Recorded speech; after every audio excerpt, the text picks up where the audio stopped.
here we divide 320 by 2 in long division method.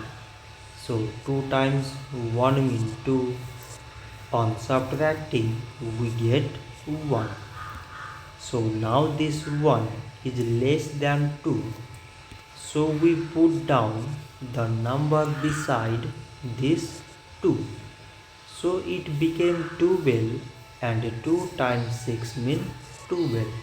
On subtracting we get 0. So now we put down the number beside this 0 and we remove this 0. So 2 times 0 means 0. On subtracting it is 0. So 320 divided by 2 is 160. So this much for today, and thanks for watching.